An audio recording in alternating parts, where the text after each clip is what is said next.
Ok, então, página 40, nós vamos continuar a analisar essa vida muito interessante desse grande reformador, Martinho Lutero.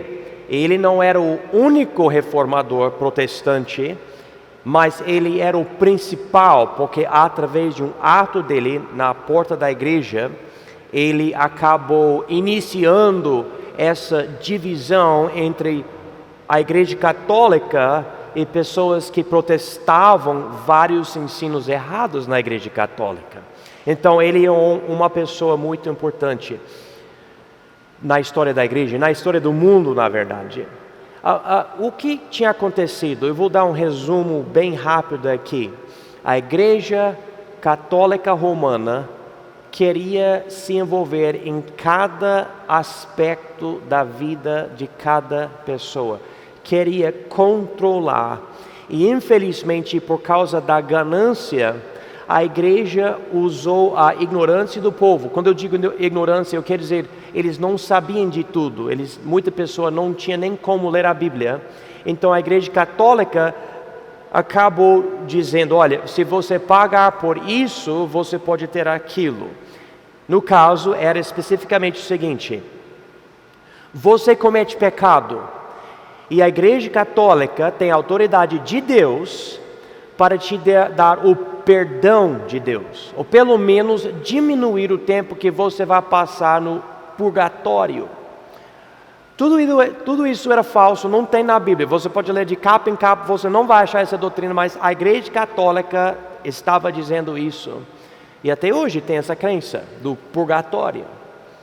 Então, a igreja católica disse, se você dar dinheiro para a igreja, você pode comprar indulgências. E através dessas indulgências, você vai ter menos tempo no purgatório.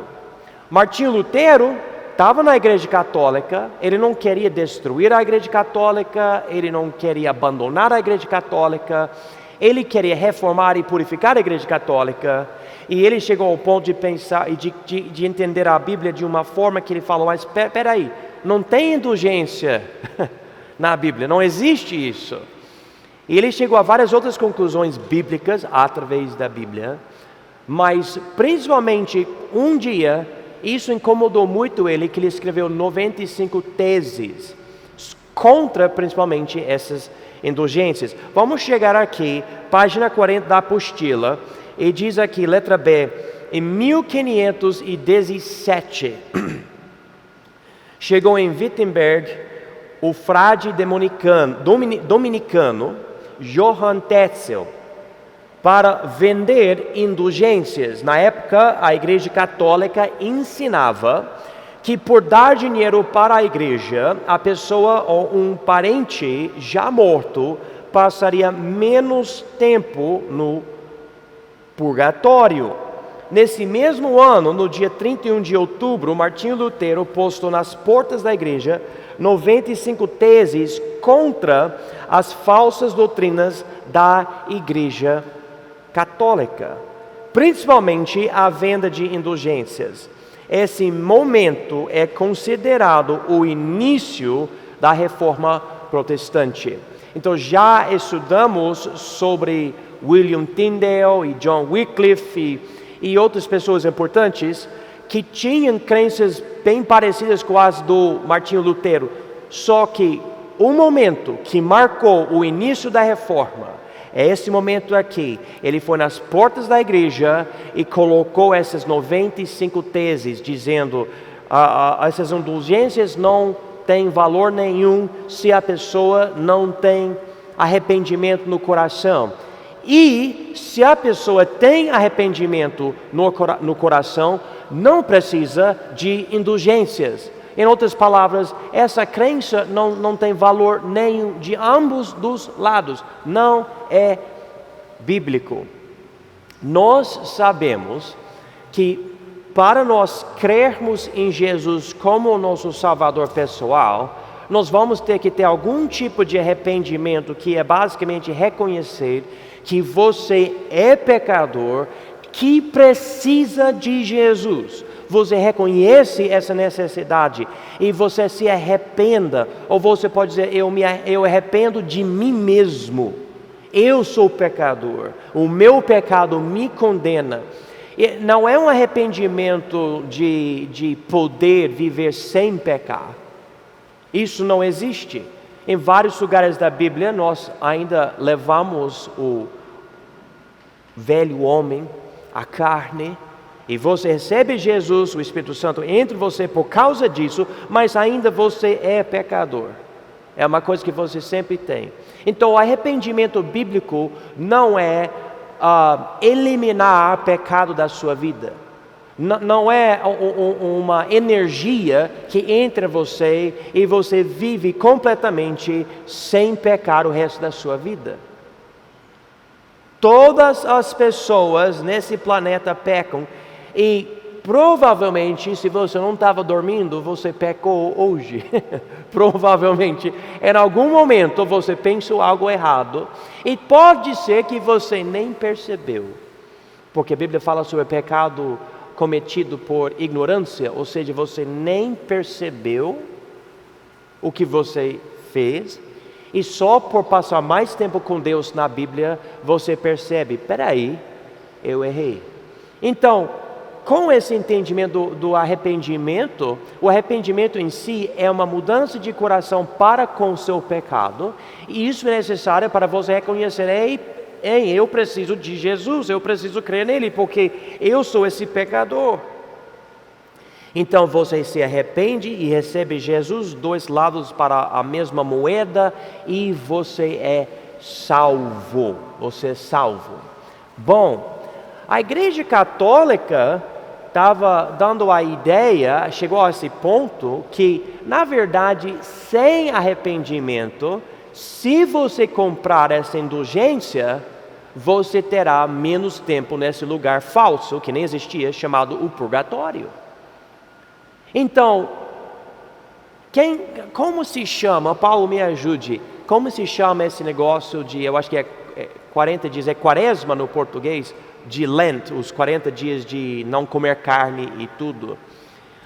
A ideia parece boa, eu vou me negar para poder honrar a Deus durante esses dias. Mas o que acontece antes ou depois desse período, eu esqueço, carnaval, né? E carnaval, carne, vamos pecar. A ideia é, eu vou pecar bastante, daí eu tenho esses dias de arrependimento. Ou seja, com as indulgências, ainda existe essa ideia hoje de, eu vou pecar agora e pedir perdão depois. É uma atitude, é um espírito, é totalmente satânico, é anticristo, é errado, tremendamente, imensamente errado. Você nunca deve tentar a Deus dizendo, eu faço essa coisa errada hoje, porque amanhã eu posso buscar o perdão de Deus. Completamente errado. Mas a ideia das indulgências dava essa situação, essa atitude para as pessoas. Eu faço isso, amanhã eu compro indulgência, estou bem, estou livre. É só comprar mais indulgências. Sim, vou ter que gastar dinheiro, mas tranquilo. Daí eu faço o que eu quiser. Esse era um grande problema, e Martinho Lutero estava percebendo isso. Ele notava até grande pecado e imoralidade entre os líderes das igrejas por causa desse tipo de mentalidade. Então ele escreveu essas 95 teses, postou nas portas da igreja. Isso iniciou a reforma protestante. Letra C.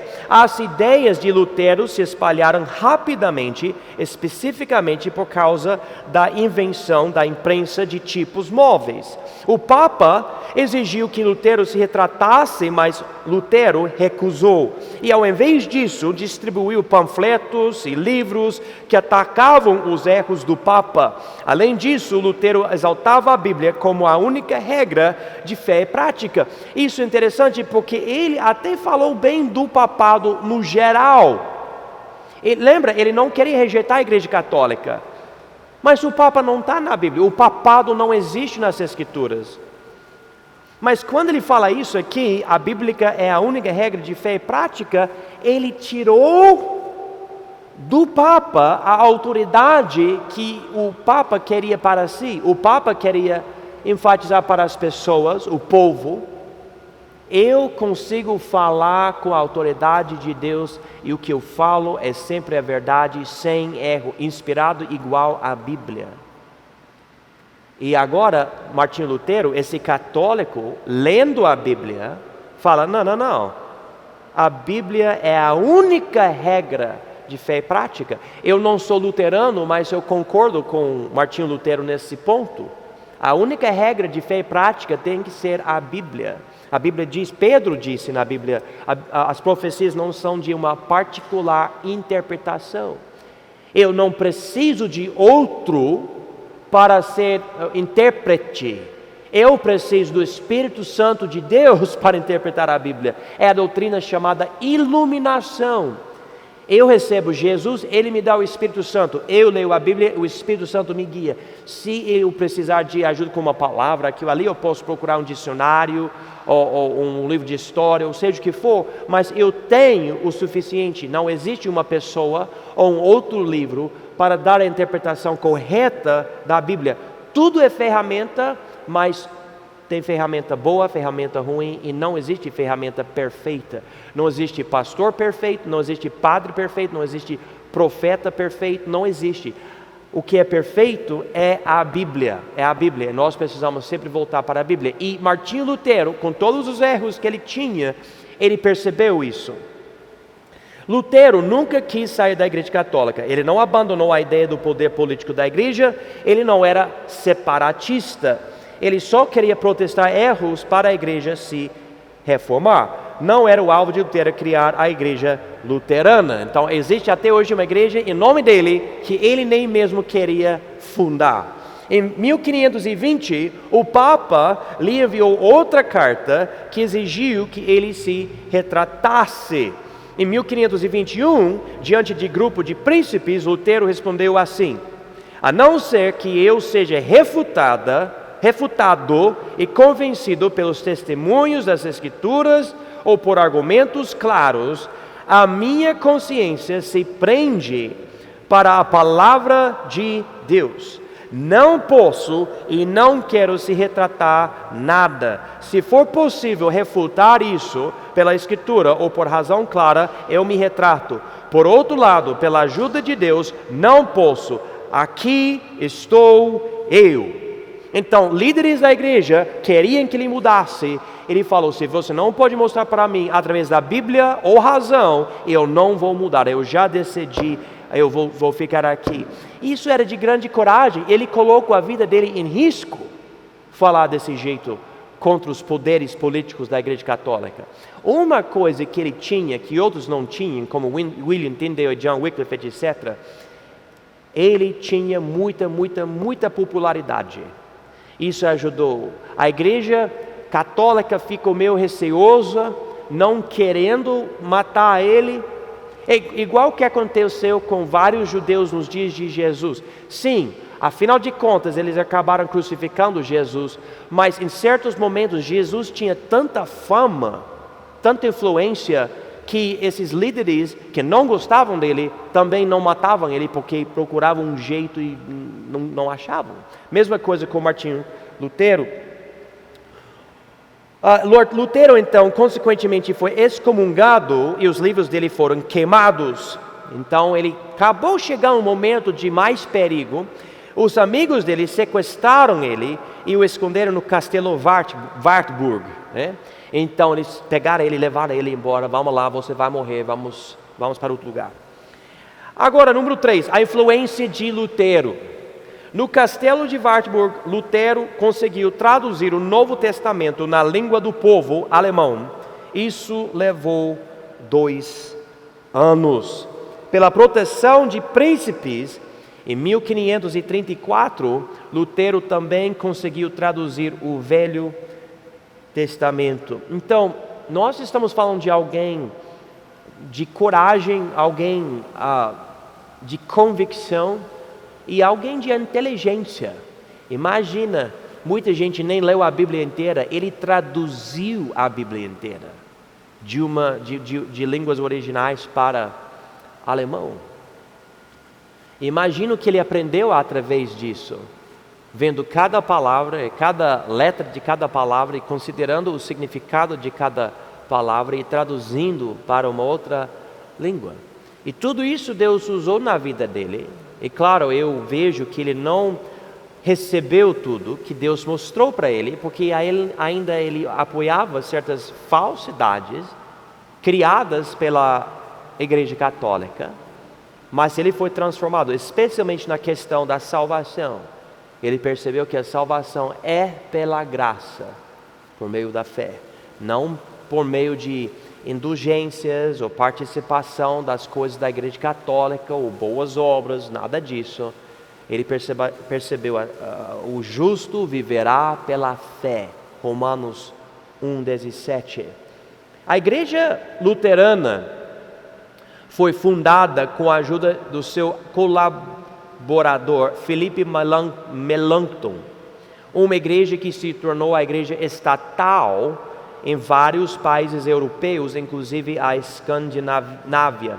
Então, quando dizemos igreja estatal, nós não estamos falando de uma igreja local.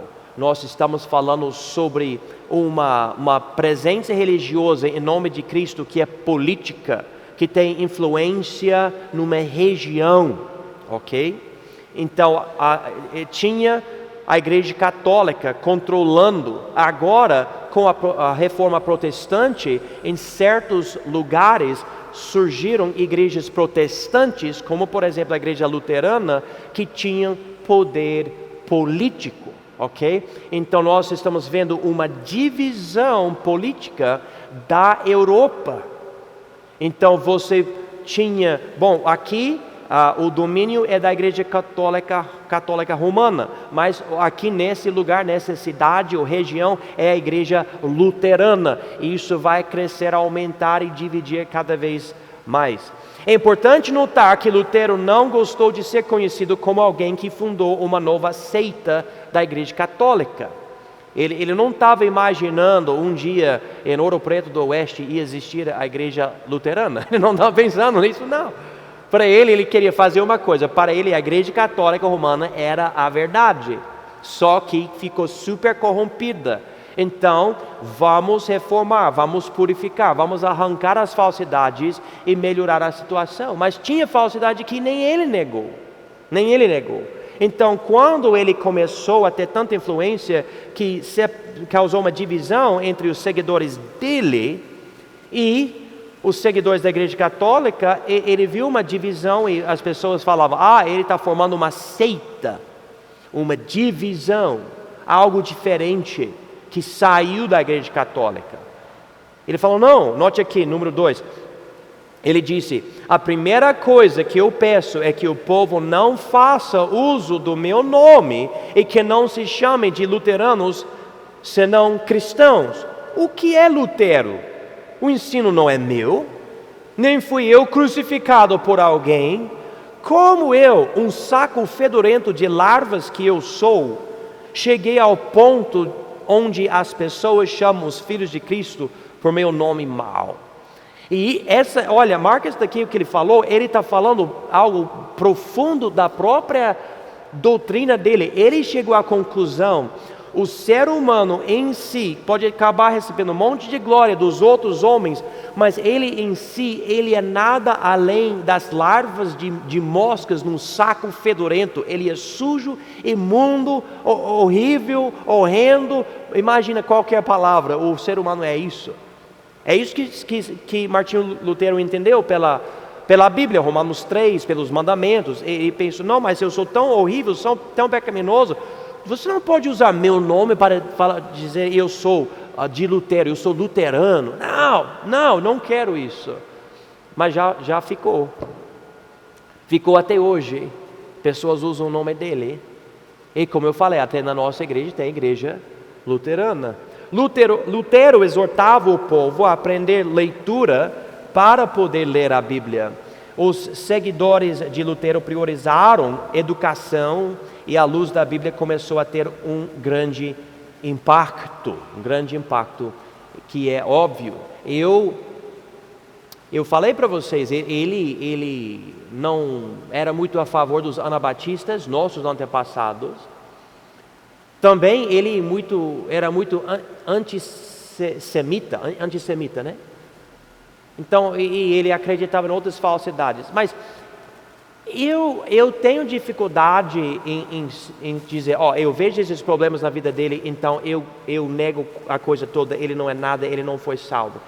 Eu não posso dizer isso. O que eu posso dizer é o seguinte: se ele, de um coração arrependido, recebeu Jesus como seu Salvador e negou as obras, que parece que ele fez isso, para mim ele foi salvo, mas com um monte de coisas que eu não concordo, um monte de coisas. E quando as pessoas falam bem dele, tem muito para realmente ser exaltado, coisas boas. E ele fez isso contra a Igreja Católica Romana, que queria matar ele, eliminar ele, porque ele estava causando um grande conflito e divisão. Ele estava, na verdade, tirando o poder das mãos dos líderes da Igreja Católica. E vocês sabem, quando você dá poder ou autoridade para alguém, a pessoa não quer perder. Inclusive na igreja local, por causa disso eu preciso tomar muito cuidado. Eu quero dar ministérios para as pessoas, mas eu preciso ter muita cautela, porque pode ter alguém que eu acho é confiável e o Espírito Santo de Deus mostra para mim, não dá nada ainda para essa pessoa, espera mais um pouco. E eu espero mais um pouco e Deus deixa algo se manifestar e eu percebo, amém, aleluia, é bom que eu não passe nada para essa pessoa, porque agora eu sei que essa pessoa não é confiável. E a gente tem que entender essas coisas, é muito importante entender essas coisas. Então, a última coisa aqui, Lutero também escreveu vários hinos, inclusive Castelo Forte, em 1521. E se eu não me engano, Castelo Forte, um hino do Lutero, está no nosso inário batista, né? E essa é uma das coisas mais interessantes dos inários. Eu sou batistão mesmo, eu sou batista.